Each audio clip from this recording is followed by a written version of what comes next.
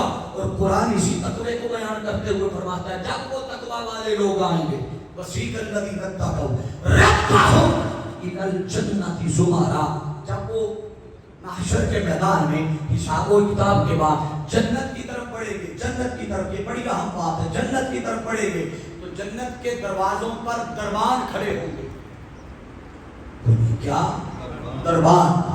ایسا نہیں ہے کہ ہر بندہ اپنے اعمال کی بوری اٹھائی ہوئی ہے اور جنت جی دیا داخل ہو جائے گا، نہیں، وہاں ایک پورا نظام ہے، وہاں سسٹم ہے۔ وہ پہلے اس کا نامہ اعمال تولا جائے گا، حساب کتاب ہوگا کہ کیا لے کر آیا ہے، کون سے عمل لے کے آیا ہے، پھر اس کو ایک سرٹیفکیٹ دیا جائے گا کہ اس کے لیے جنت ہے، اس کے لیے جہنم ہے، یہ کامیاب رہا، یہ ناکام رہا، یہ پاس ہو گیا، یہ فیل ہو گیا، سرٹیفکیٹ ملے گا۔ بندہ وہ لے گا، لے جا کر جنت کے دروازے پہ کھڑے دربان کو دکھائے گا، اسے کہے گا میرے حصے میں اعمال کی وجہ سے اور اعمال صالحہ کی وجہ سے اللہ نے جنت لکھی ہے، دربان اس کو جنت میں جانے دیں گے۔ اب قرآن کی آیت پر غور کریں تو قرآن کی آیت بتا رہی ہے کہ ربہم الی الجنۃ زمرا حتی اذا جاؤوها وفتحت ابوابها، مگر جب وہ جنتی دروازوں کی طرف بڑھیں گے تو ان کے پہنچنے سے پہلے اللہ پاک جنت کے دروازے کھلوا دے۔ بولیے پہنچنے سے، بولیے پہنچنے سے۔ اب سوال پیدا ہوا کہ اصول اور ضابطہ تو یہ تھا کہ دربان کی بارگاہ میں وہ پرچی دکھائی جائے گی، سرٹیفکیٹ دکھایا جائے گا، اگر اس کے نامہ اعمال میں واقعی جنت ہوگی تو جنت کا دروازہ کھول کے اسے داخل کر دیا جائے گا۔ قرآن کی آیت بتا رہی ہے کہ دروازے پہلے کھول دیے جائیں گے۔ سوال یہ ہے کہ یہ دروازے کون ہے کھلوا رہا پہلے؟ کس کے کہنے پر جنت کے دروازے کھلوائے جا رہے ہیں؟ ارے یہ اسی مصطفیٰ کے کہنے پر کہ جنہیں رب خوشخبری سنا رہا ہے کہ یوم ترا، میرے محبوب منظر تو آپ دیکھیں، منظر تو اس دن دیکھنے والا ہوگا کہ آپ کی امت کے مومن مردوں کو یہ انعام و اکرام دیا جا رہا ہوگا کہ مصطفیٰ ہے جو اپنی امت کے مردوں کے لیے، عورتوں کے لیے، خواتین کے لیے دروازے کھلوا رہے ہیں تاکہ ادھر سے نامہ اعمال کلیئرنس سرٹیفکیٹ لے کے میرا امتی آئے، اسے انتظار نہ کرنا پڑے، بلکہ وہ ادھر سے کلیئر ہو کے آئے تو سیدھا جنت میں داخل کر دیا جائے۔ اور اگر اس منظر کو پیر سید نصیر الدین شاہ صاحب رحمت اللہ تعالیٰ علیہ آپ کی زبان میں، آپ کے انداز میں آپ کے سامنے رکھوں تو آپ نے کیا خوبصورت نقشہ کھینچا اس منظر کا۔ فرمایا جو سارے اٹھا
بولتے جائیے، سجدہ، زکات، صدقات، امانت، دیانت، یہ سارے کے سارے اعمال صالحہ ہے، مگر قرآن کہتا ہے، فرمایا وَمَن يَحْتَرِمْ حَسَنَةً نَزِدْ لَهُ فِيهَا حُسْنًا۔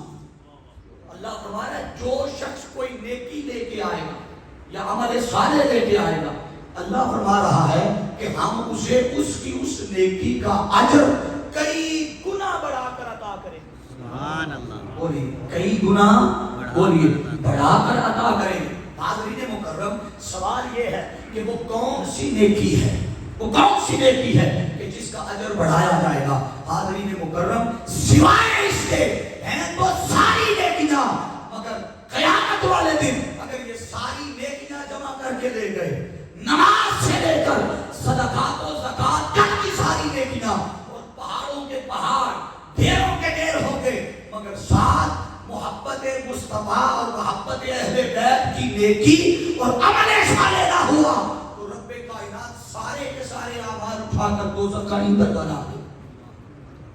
آپ لوگ یقیناً یہ جملہ سن کے پریشان ہوں گے کہ ایک عمل نہ کرنے کی وجہ سے باقی سارے، یہی تو سمجھانا ہے۔ اب سنیے کیسے، قرآن اٹھائیے، قرآن مجید میں اللہ نے ارشاد فرمایا وَقَضَىٰ رَبُّكَ أَلَّا تَعْبُدُوا إِلَّا إِيَّاهُ وَبِالْوَالِدَيْنِ إِحْسَانًا۔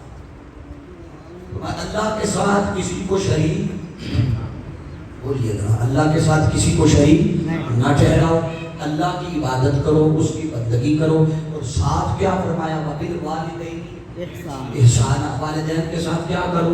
احسان کرو، نیکی کرو۔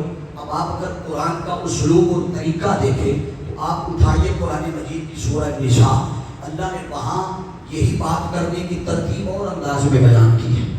قرآن نے کہا انعم اللہ علیہم من النبیین، آپ نے ہاتھوں کی طرف دیکھنا ہے میرے، میں آپ کو ایک چیز سمجھانے لگا ہوں۔ فرمایا من النبیین والصدیقین والشہداء والصالحین۔ آپ نے دیکھا اللہ نے ترتیب کے ساتھ سب سے اوپر ذکر کس کا آیا؟ مجھے بولیے کس کا آیا؟ انبیاء کا۔ پھر کس کا آیا؟ صدیقوں کا۔ پھر کس کا آیا؟ شہیدوں کا۔ پھر کس کا آیا؟ صالحین کا۔ تو یوں ترتیب سے اللہ سب سے اوپر اپنا ذکر کرتا، پھر انبیاء کا، اللہ کے بعد انبیاء کا مقام، ان کا ذکر آتا، پھر صدیقوں کا ذکر آتا، پھر شہیدوں کا ذکر آتا، صالحین کا آتا، اولیاء کا آتا، مقربین کا آتا، چلتے چلتے چلتے چلتے اینڈ پر اللہ فرماتا وَبِالْوَالِدَيْنِ احسانا۔ ترتیب اور اصول اور قاعدہ تو یہ تھا اس انداز میں، مگر رب کائنات نے درمیان میں سے سارے ذکر نکال دی، سارے اپنا کیا، اپنے ساتھ والدین کا کیا۔ باری تعالیٰ سمجھانا کیا چاہتا ہے؟ وہ فرماتا ہے کوئی میری توحید کا ماننے والا اور شرک سے محفوظ رہنے والا، عبادتیں کرنے والا، بندگی کرنے والا، فرمایا اس کی نمازیں، روزے، سجدے، عبادتیں قبول تب کروں گا جب ادھر میری عبادت کرے، ادھر ماں باپ کے ساتھ احسان اور نیکی کرے۔ اب بتائیے ایک شخص 5 وقت کا نمازی ہو، روزے پورا مہینہ رکھتا ہو، حج کرتا ہو، عمرے کرتا ہو، بڑی نیکیاں اور اعمال صالحہ کرتا ہو، مگر والدین کی خدمت نہ کرتا ہو، احسان نہ کرتا ہو، نیکی نہ کرتا ہو، باقی اعمال قبول ہوں گے؟ کھل کے بولیے نہیں ہوں گے۔ اللہ پاک فرمائے گا تو نے اصل عبادت تو چھوڑ دی ہے، تو سجدے کرتا نہ کرتا، تیرے کرنے سے میرا مقام بڑھنا نہیں تھا، تیرے نہ کرنے سے میرا مقام گھٹنا نہیں تھا۔ ارے میں ان چیزوں کا محتاج نہیں، کئی کرتے ہیں کئی نہیں کرتے، فرمایا کرنے والوں کو ان کے کرنے میں میرا فائدہ نہیں، ان کا فائدہ۔ بولیے عبادت کرنے میں فائدہ خدا کا نہیں بلکہ ان کا اپنا ہے، اور نہ کرنے والوں سے نقصان میرا نہیں، نہ کرنے والوں کا ہے۔ فرمایا اس سے مجھے کوئی فرق نہیں پڑتا، میں تو سمجھانا یہ چاہتا ہوں کہ ایک طرف عبادت ہو، بندگی ہو، سجدے ہو، تقویٰ ہو، طہارت ہو، اعمال صالحہ ہو، نیکی ہو، خیر ہو، مگر ساتھ والدین کے ساتھ بولیے کیا ہو؟ احسان ہو، نیکی ہو، خیر ہو، خدمت ہو۔ فرمایا اگر کوئی نہیں کرے گا، باری تعالیٰ کیوں ایک شخصیت یا 2 شخصیات کا ادب، محبت، احسان، نیکی نہیں کیا تو باقی سارے ضائع کر دے گا؟ اس کی بارگاہ سے جواب آتا ہے ہاں تم نے کبھی ان کی قربانیاں دیکھی، ان کی محنت دیکھی کہ وہ خود بھوکے رہ لیتے ہیں، تیرا پیٹ بھرتے ہیں، وہ خود گیلے پہ سوتے ہیں، تجھے خشک پہ سلاتے ہیں، گویا وہ اپنا پیٹ کاٹ کے تجھے کھلاتے ہیں، پیٹ کاٹ کے ایک ایک لقمہ تیرے لیے بچا کے رکھتے ہیں۔ حاضرین مکرم سوچئے کہ جو اب بتانے لگا ہوں نیکیوں میں اور اعمال صالحہ میں سب سے بڑا